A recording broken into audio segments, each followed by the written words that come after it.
Welcome to On the Block. I'm Ed Wilkinson, and today we're here in Dyker Heights with Monsignor Ron Marino. Monsignor, welcome. Thank you. Really, a lot of people in the diocese know you for your background. You work with the ethnic apostolates and, Yes. the migrants people. And that kind of works together with being the pastor over here at Regina Pacis, because you have so many different types of people that come to this parish now, right? Yes, we do. Yeah, tell us about it. Yeah, well, basically we celebrate the liturgies in 4 languages each week: Italian, English, Chinese, and Spanish. How has that changed the ministries and the services that you offer here at Regina Pacis? How has it made you rethink what your ministry is in the parish? That's a good question, because that's necessary. We can't just be the same old parish we always were, because the population is different, you know. So my brother priest and I have talked about this, thought about it, and prayed about it often, and we decided that the international parish, one parish, is what's necessary to communicate, even though we have many parts. So on major feasts and stuff like that, we do stuff quadrilingually.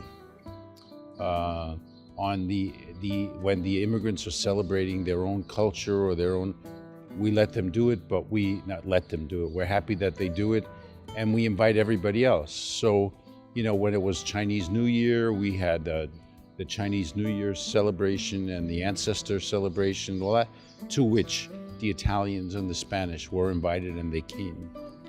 The Hispanic population has many feasts, many celebrations of Our Lady throughout the year. The Ecuadorians, our largest Hispanic group, Our Lady of Cisne in Ecuador. Big processions, big masses. The Chinese come, the Italians come, and we do all that. When these celebrations are over, that is to say the liturgy, we go inside into the conference center, and there's food, you know, and everybody brings food. And the Chinese will bring their food, and everybody else brings their food, no matter whose feast day is being celebrated. To me, that's beautiful. That's much more than integration. You know, the bishop speaks about we need to move from integration to communion. Well, that's the move to communion, where everybody feels it's one parish, we speak different languages, you know, we have backgrounds, all Catholic, and we celebrate it as much as we can. So is this a new model for the diocese and for the church? I mean, at one time there were a lot of ethnic parishes. We knew this was an Italian parish, this was a Spanish parish. So is that model changing? Yeah, that's what we would call integration. You know, like you have a lot of Hispanics, have a Spanish Mass, welcome them, and then what happens accidentally is it becomes 2 different parishes, or a parish within a parish. They have a parish council, you have a parish council, they have this, you have that, and that's integration. And there is a step in the process of communion where that is required.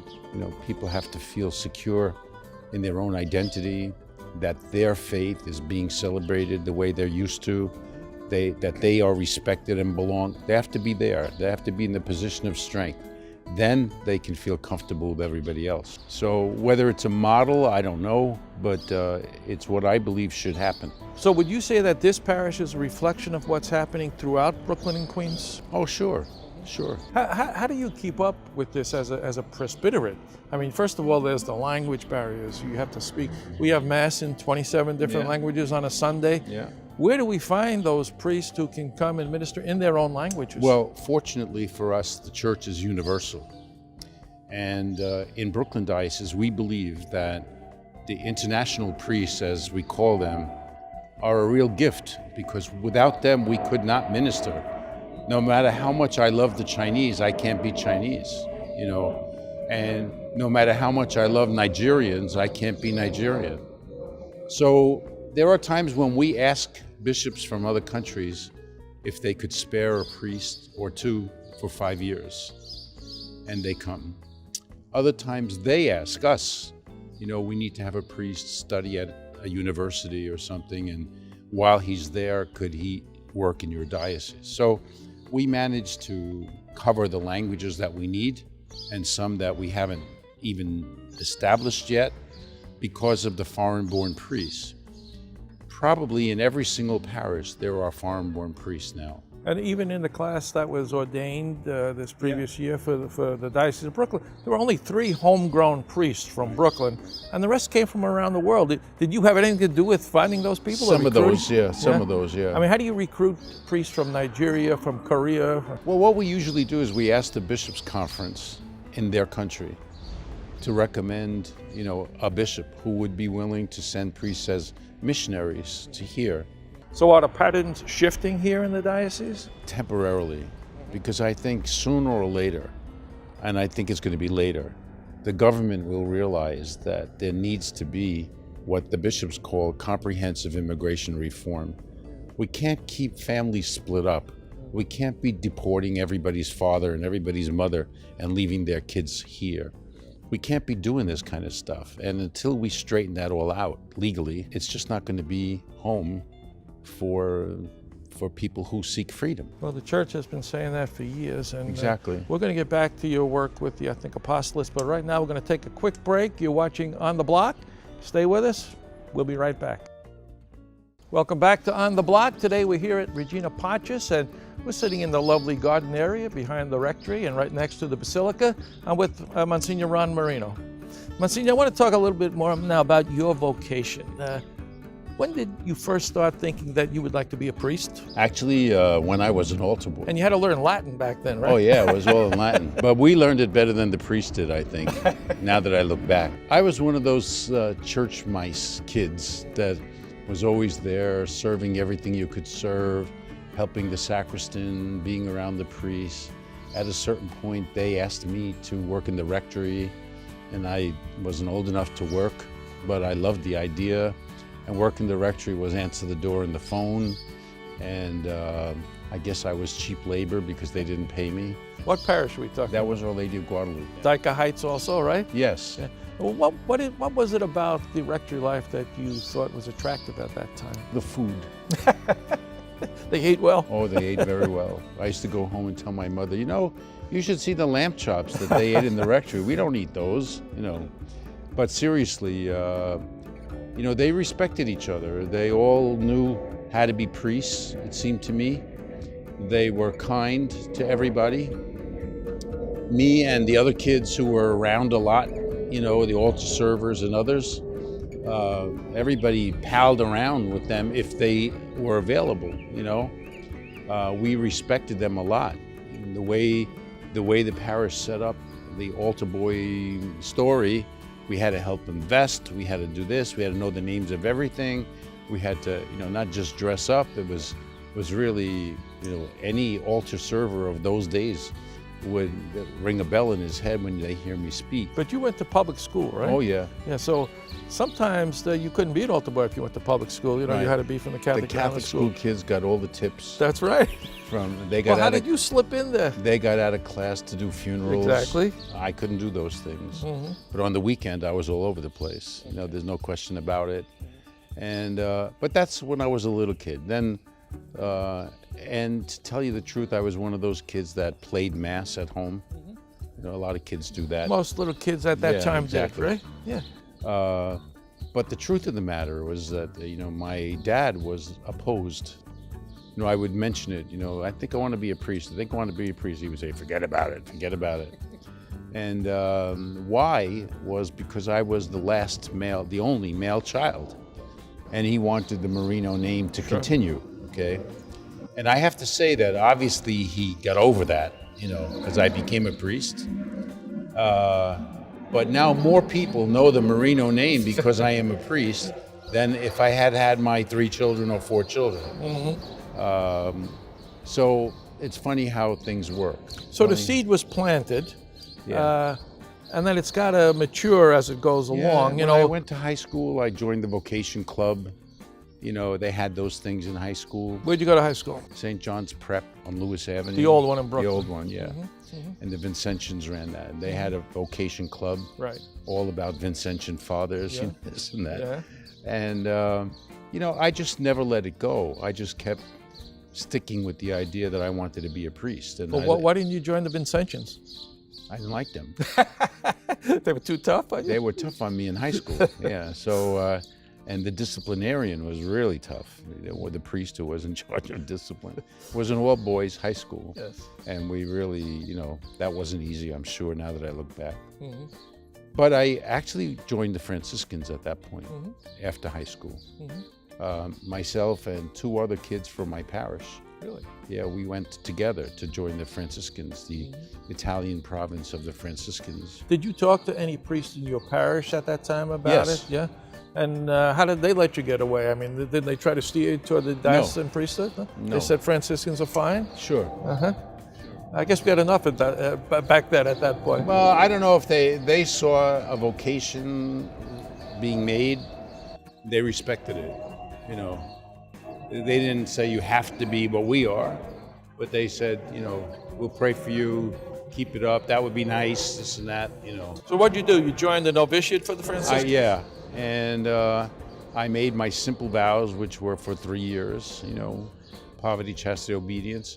Then at the 3rd year, when I finished that period of training, is when I decided, no, I want to leave and go back and be a diocesan Brooklyn priest. And my vows expired automatically at that point because they were only 3 years, and I entered Douglaston. And now, what was the dynamics of that? I mean, why do you think that was changing in your mind? Did you see something else? Did you experience something else? I wasn't necessarily fulfilled. It was the Franciscans are a beautiful family, but I didn't feel particularly part of it at that point. And I thought I should give something else a chance without abandoning what I believed was my vocation to become a priest. So that was a very vulnerable time in anybody's life. We're talking about late teens, early 20s. What went into your decision then to leave the Franciscans and join the diocesan priesthood, or training period anyway? It was really an understanding of the vows. I had the vows, obedience, chastity, and poverty. And it meant really, in particular, poverty, that I didn't own anything, And I kind of felt that poverty was not being lived the way I could live it. It wasn't hard. The vows were not hard, okay? My family was poorer than I was. When I needed something, I went to the supply closet, and there was 100 of them, take what you need and go. But I do remember that when I left, I had one black suit that a seminarian has to wear. And I told my father, I don't have any clothes, And we went to buy clothes. We really went to buy clothes, and I had to buy everything, didn't have anything. And I felt bad because they weren't expecting to have to do this now. And I remember when we first went to Douglaston to interview there or be part of that application process, they told us about the tuition, And my father, he said, we can't afford this. And it wasn't a lot of money at the time, No, right? but we couldn't afford it. Right. And the good, dearly departed Monsignor Walter Murphy was the finance officer. And he said, well, just take a loan. And my father said, I can't take a loan. I can't pay back a loan. He worked hard. My mother worked. He worked. We were not a wealthy family. But as you see, it all worked out. And then in 1973, you were ordained finally for the diocese. What's your outstanding memory from that day itself? I have to say that every time I go to an ordination ceremony, I think about that day. And on my ordination day, I was really captivated when we walked in. There was singing, and the cathedral was full, and the procession of everybody, and then at the end came us. And that walk down that aisle that morning, is something where I walked in and I said, basically I said, Jesus, I trust you. Because the question always comes to every priest, why me? How come you picked me?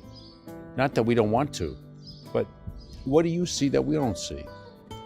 And I had asked that question many times. But that day, when it's about to happen, all you can say is, Jesus, I trust you. And it was a powerful feeling, a calm, a peace that came over me at that point. Other priests talk about the imposition of hands, which is beautiful, and other things, the prostration. Right. But that is what got me. Okay, we're going to talk more about your ministry now after Ordination Day, but right now we're going to take a quick break. Stay with us. We're coming right back. Welcome back to On the Block. I'm Ed. This is Monsignor Ron, and we're up to Ordination Day. Now we want to talk a little bit about your ministry. And of course, when you were ordained, you had every intention of working with immigrants and migrants, and you were set on that path, right? Not at all. I was a very happy parish priest in Our Lady of Grace in Gravesend, Brooklyn, where it was my first assignment for the first 8 years of my priesthood. And you just did normal everyday activities of a priest? Everyday parish priest things, and not a thought about anything else, okay? And I do remember when I was asked to move into the immigration work. Who asked? Monsignor Bevilacqua at the time. Called me in and he said, the bishop wants you to work with me in the migration office. And the bishop was Bishop McGoverill. And I said, I don't want to work in the migration office. I'm very happy where I am. And he said, well, this is what the bishop wants. So I said to him, Monsignor, I don't know anything about immigrants, and I don't want to sit behind a desk, I was kind of brazen to do that. And he said, don't worry. He says, the immigrants will teach you everything you need to know, he told me. And then he said, and you promised obedience. That was that. And was that true? Did the immigrants teach you everything Absolutely. You needed to know? I have to say, those were words of wisdom that I will never forget. You worked closely with Monsignor, later Cardinal Bevilacqua, right? I did. While he was still here in Brooklyn? Yes. And he was kind of like, he was like a guru to this ministry, wasn't he? Absolutely. He was like the first of the bishops that really made an impact or a case for immigrant ministry. And he was followed shortly thereafter by the advocacy role of the current Bishop of Brooklyn, Bishop DiMarzio, who then, as Monsignor DiMarzio, worked in the Bishops' Conference in Washington. And I remember going to meetings with Monsignor Bevilacqua to Washington to meet with Monsignor DiMarzio, and he came up to Brooklyn because he wanted to know what we did to establish the Catholic Migration Office. And so there was a working relationship way back when. And I had two great teachers. I had Bevilacqua and DiMarzio. And then it became my job to teach, and that is an interesting thing because I'm still doing it. So you eventually went through a couple of titles, but you basically ran the Diocesan Migration Office here in the diocese. Yes. Did you sit behind a desk? Yes. Were you left behind a desk there? No, I had desk work to do when you're an agency head. You have to raise money, you have to do all kinds of reports. I gave a lot of speeches around the country. The world? You traveled around the world, Yes, I right? did. And I wrote articles in magazines. It was quite busy, and it was expected. And I was proud to do that because it was showing off the Diocese of Brooklyn. We are and were the model for places all over the world of how people say, I can't believe how the Diocese of Brooklyn is so well established. 40 years worth of immigrant ministry, the way we do it. And we're copied in a lot of places. But through that, and continuously, I get to deal directly with immigrants. I go to their functions. The apostolates invite me because I'm the vicar for the apostolates, and celebrate Mass with them on their big feast days, go to their celebrations and eat their food. I learned a lot about food, okay? I ate things I never imagined I would ever eat or see. But basically, I met loads of immigrants who are beautiful, hardworking people who love the church and didn't want to abandon their traditions and customs when they came here, and are tremendously grateful to the church that when they came here, they could find what they had at home. Now, these days, immigration is not a very popular topic in this country, but it's been your life's work. What would you say to people today, or do you think we do need some immigration reform in this country? Absolutely. I mean, what has to happen to try to get this thing under control again? It's the Congress. The Congress has to be not so scared. People say the immigrants are scared, but it's the Congress that's scared. It's a politically correct or incorrect thing to be for immigration reform, because people think immigration reform means amnesty. people think immigration reform means throw open the borders, let anybody in, this and that. It isn't that. We're talking about people who have a legal right to come here, like our ancestors did. Okay? People who have legal rights to asylum because they're fleeing persecution or whatever may be legally right. This is the heritage of our country. Okay? But now people have been scared away. People are afraid to come. Some people say, good, but that's not American. Should people be afraid to come here? Should immigrants be afraid to come to the United States at this point? No, I don't think so. And the ones who are here should not be afraid of getting deported unless they committed a crime. Because as of now, the only people getting deported are immigrants who overstayed their permit and committed a crime. What would you say to a young person today who is thinking about becoming, or even a young priest who's starting out in ministry here? What should their attitude be toward immigrants? Should it be like what Basilica said to you, let them teach you? Yeah, absolutely. Absolutely. You have to be open to it. You have to really be open to whatever. A priest has to look at his ministry as you are doing what the Lord wants, and he's going to show you what he wants. By where you get sent, by what you have to do when you get there, pay attention to him. Because, Mary said at Cana, do whatever he tells you. That's it. That's the only advice a new priest needs. My final question, Monsignor, that I like to ask everybody on the show is, what do you say to a young person who comes to you and says, I'm thinking about being a priest? What would be your first words of advice to them? I would say, stick with that thought. God is doing something. Trust it. Listen carefully. We had 6 priests in the time I've been pastor here. 6 new priests were ordained from this parish. And there are guys who enter the seminary. There are kids now that we're working with. We ask them, why don't you become a priest? Do you ever think about becoming a priest? We do ask. And it sticks with some of the kids. And we just tell them, you're not going to get ordained now, today, tomorrow. Don't lose that, because that could be God talking to you. Obviously, you're happy that you went ahead with your vocation. Absolutely. Monsignor, thanks so much for being with us today. My pleasure, Ed. Thank you for coming. And thank you for being with us today on The Block. We've been here in Tyka Heights at Regina Pacis with Monsignor Ron Marino. Thanks for watching. We'll see you again next time.